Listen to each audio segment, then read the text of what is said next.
Bom dia, meus amores. Como é que vocês estão? Tudo tranquilo por aí? Hein? Ai, que bom. Eu espero que sim. Vamos para mais uma aula de português. Hoje iremos estudar sobre coesão textual. Pegue um livro de português, por favor. Abram na página 149 e iremos estudar 149 e 150, tá? Então vamos lá, coesão textual.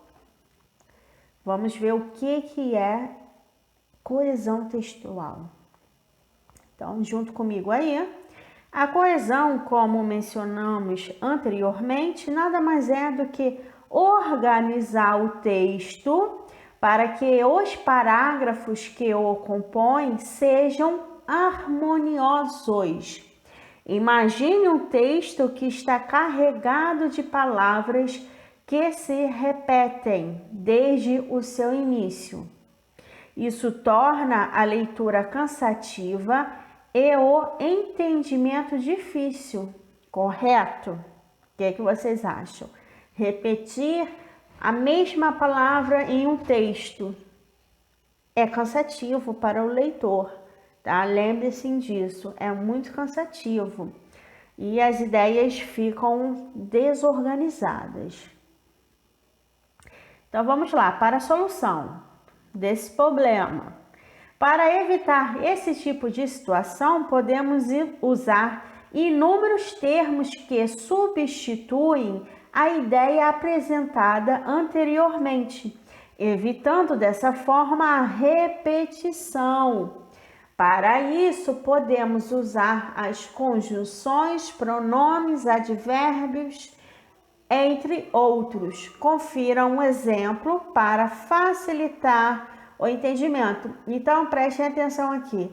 Normalmente, olha, conjunções vocês irão aprender um pouco mais à frente, advérbios também, tá? O que nós iremos ver aqui serão textos, trechos de textos, que normalmente iremos usar os pronomes, tá? Para fazer uma substituição. Vocês irão me entender. Então, galerinha, vamos ao nosso primeiro exemplo. Olhem aí. Escreviam dois trechos, um errado e outro correto. Então, vamos ler juntos. Ian é um menino muito legal e gentil. Ian gosta de jogar Free Fire. Com essa pandemia, Ian não pode ir para a escola. Aí ele estuda em casa. Então vamos observar o que tem nesse trecho. A palavra Ian está se repetindo muitas vezes. Eu tenho 3 vezes, né? E também tem a palavra aí, né? Que normalmente é muito usado por vocês, né? Pelos alunos. Alunos do 3º, 4º ano repetem muito, tá? Esse aí, né? Não que esteja errado em uma conversa, tá? Como vocês são crianças, então o vocabulário é reduzido. Conforme vocês irão avançando, né, de séries, esse vocabulário vai ficando maior, porque vocês irão ler mais. O professor vai pedir para ler livros, então o vocabulário ele vai aumentando aos poucos, tá? E é uma coisa natural. Agora vamos ver da maneira correta. Ian é um menino legal e gentil. Ele gosta de jogar um jogo chamado Free Fire. Com essa pandemia, não pode ir para a escola, porém, está estudando em casa. Observe como já mudou o texto. Eu estou falando do Ian. Então, eu não preciso ficar repetindo sempre o Ian, né? Ian, não. Olhem aí, eu peguei o pronome ele e substituir por Ian. Esse pronome ele remete a quem? Eu estou falando de quem? Ele quem? Do Ian. Estou falando do Ian. Olhem aí. Ian gosta, né? Ele gosta de jogar um jogo chamado Free Fire. Por que eu coloquei um jogo chamado Free Fire? Toda vez que vocês forem escrever, pense no leitor. A pessoa que está lendo, ela precisa entender o texto. Veja comigo. Se uma pessoa que está lendo esse pedacinho aí é uma pessoa de 30, 40, 50 anos, ela vai saber o que é Free Fire? Não, ela não vai nem fazer ideia. Então, para simplificar a leitura para o leitor, olha aí, um jogo chamado Free Fire. Ah, então Free Fire é um jogo, sim. Então tem que pensar sempre no leitor, tá ok?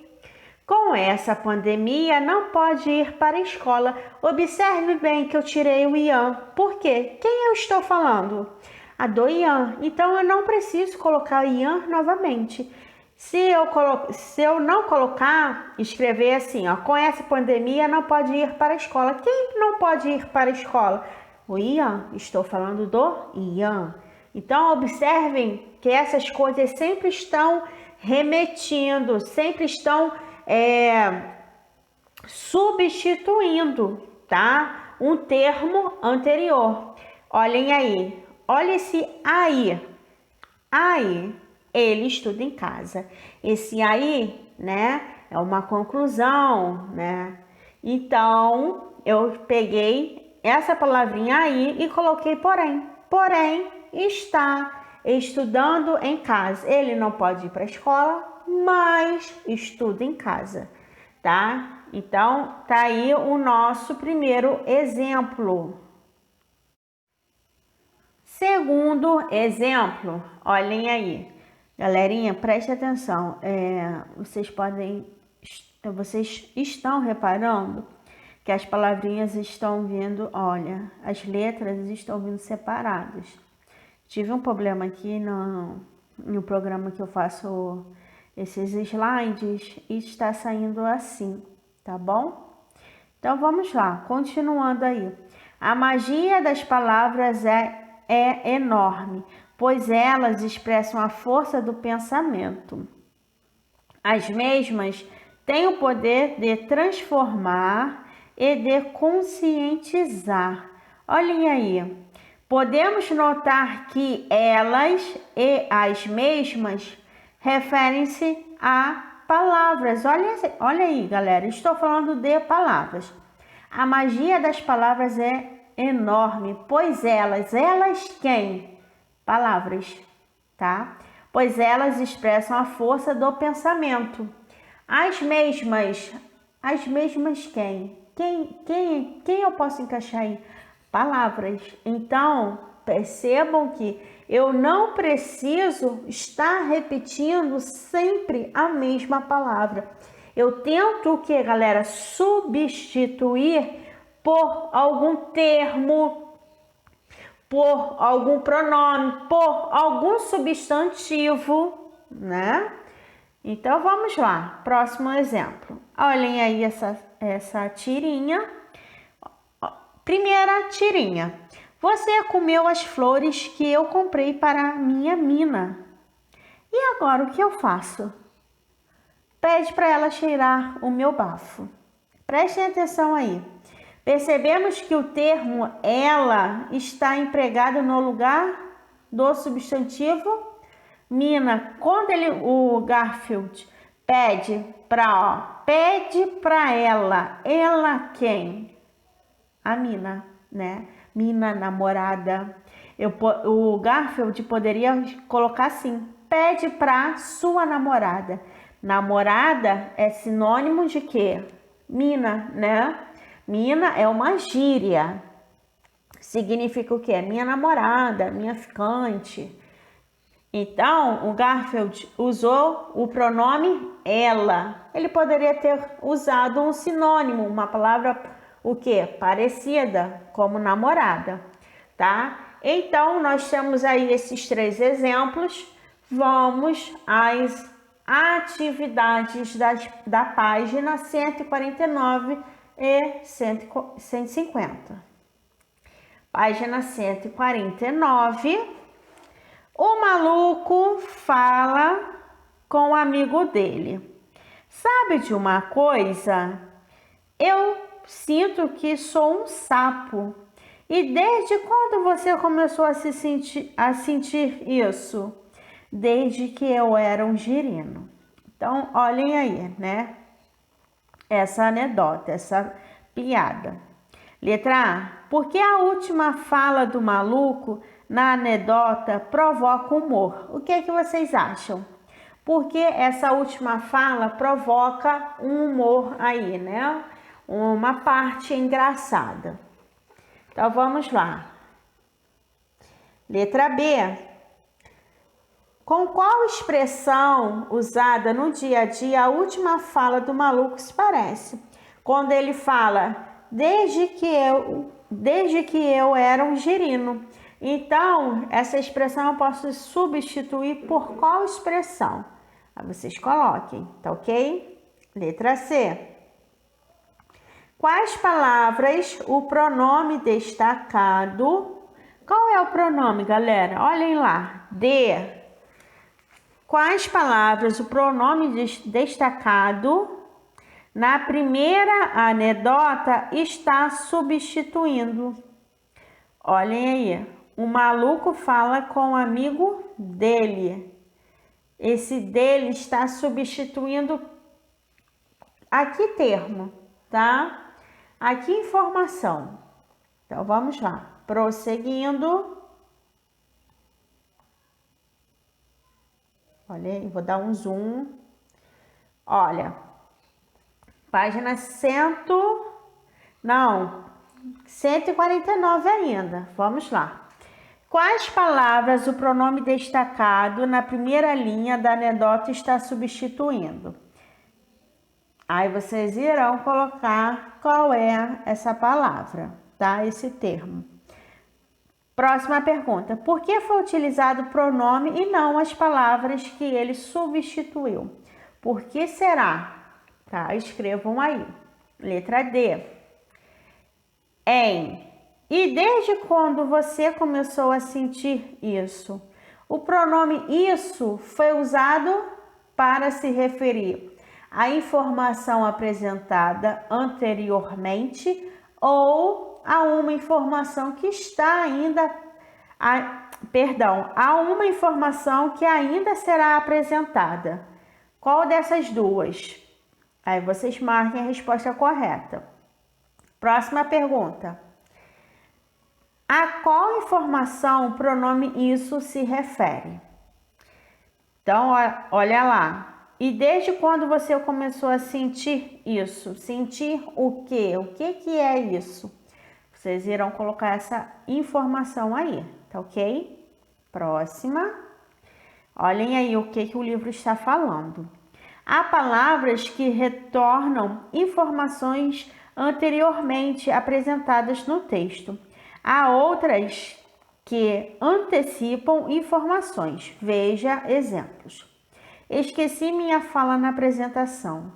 Isso me ensinou que preciso me preparar mais. Olhem aí, o isso está se referindo ao quê? O esquecimento da fala, né? Da apresentação. Então, próxima frase. Isto eu garanto. O livro O Mistério da Feiurinha, de Pedro Bandeira, é muito interessante e divertido. Olha só, está antecipando. Isto está se referindo ao quê?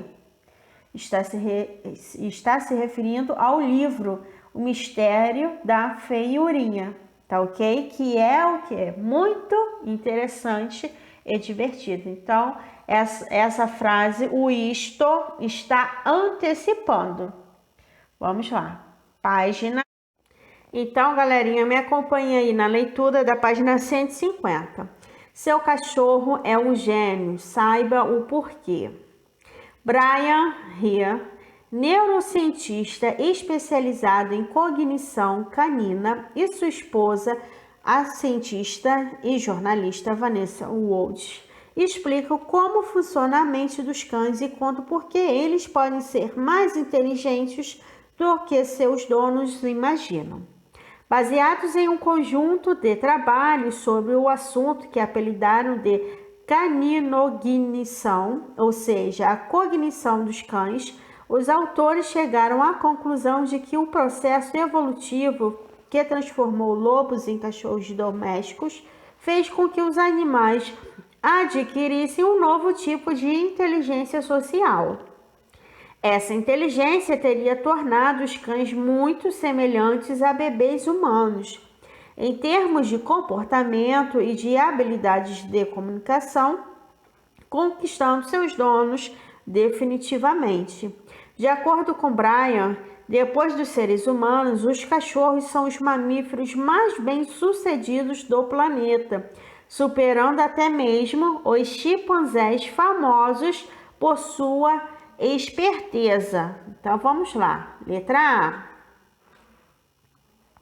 Sublinhe no texto o parágrafo em que uma explicação científica esclarece por que os cães são mais inteligentes do que os donos deles imaginam. Então, olhem aí no texto, vou voltar, já está sublinhado. Então, sublinhe esse pedacinho para a tia, tá? O segundo parágrafo. Então, vamos lá, letra B. Nesse parágrafo, duas palavras referentes ao animal são sinônimas, ou seja, têm o mesmo sentido, sentidos semelhantes, tá? Circule-as, você vai circular essas palavras, tá ok? Letra C. Que substantivo não é sinônimo dessas palavras, mas foi usado para se referir a elas. Pinteo de verde. E letra D.